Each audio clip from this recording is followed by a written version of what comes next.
The name is Jesus, only Jesus.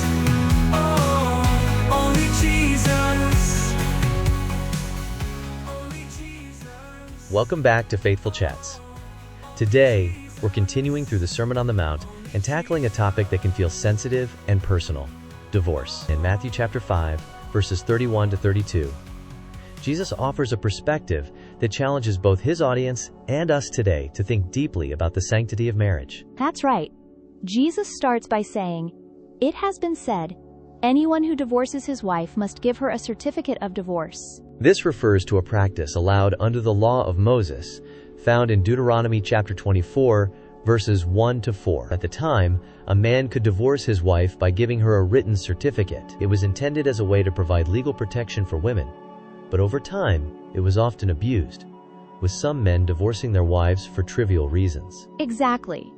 Divorce had become so common and casual in some circles that it undermined the seriousness of marriage. But Jesus cuts through all of that and says, "But I tell you that anyone who divorces his wife, except for sexual immorality, makes her the victim of adultery, and anyone who marries a divorced woman commits adultery." This is a heavy statement.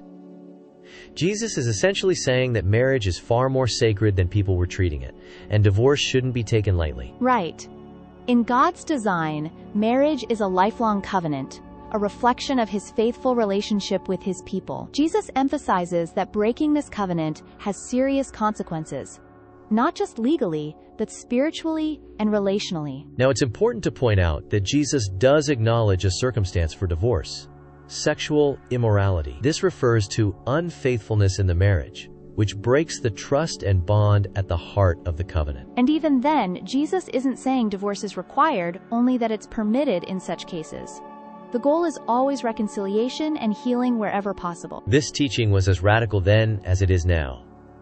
In Jesus' time, men often had all the power in these situations, and women bore the brunt of divorce's impact. By framing marriage as a sacred covenant and limiting the reasons for divorce, Jesus was also elevating the dignity and protection of women. Exactly.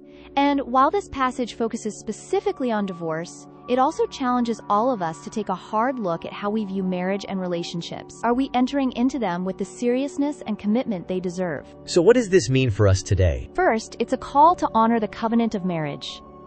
If you're married, how can you work to strengthen and nurture that relationship? And second, it's a reminder to approach the topic of divorce with both truth and grace. While Jesus upholds the ideal of lifelong marriage, he also shows compassion and understanding for brokenness in relationships. For those who've experienced divorce, it's important to remember that God's grace is bigger than our mistakes or circumstances. Jesus' words here are about pointing us to God's perfect design, not condemning those who have faced challenges in this area. Exactly. And for everyone, married, divorced, or single, this passage invites us to reflect on how we're living out God's call to faithfulness, love, and commitment in all our relationships. Listeners, here's a question to consider this week.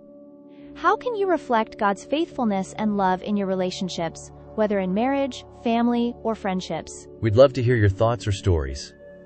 Next time, we'll explore Jesus' teaching on making oaths, another area where he takes us deeper into living with integrity and honesty. Thanks for tuning in to Faithful Chats.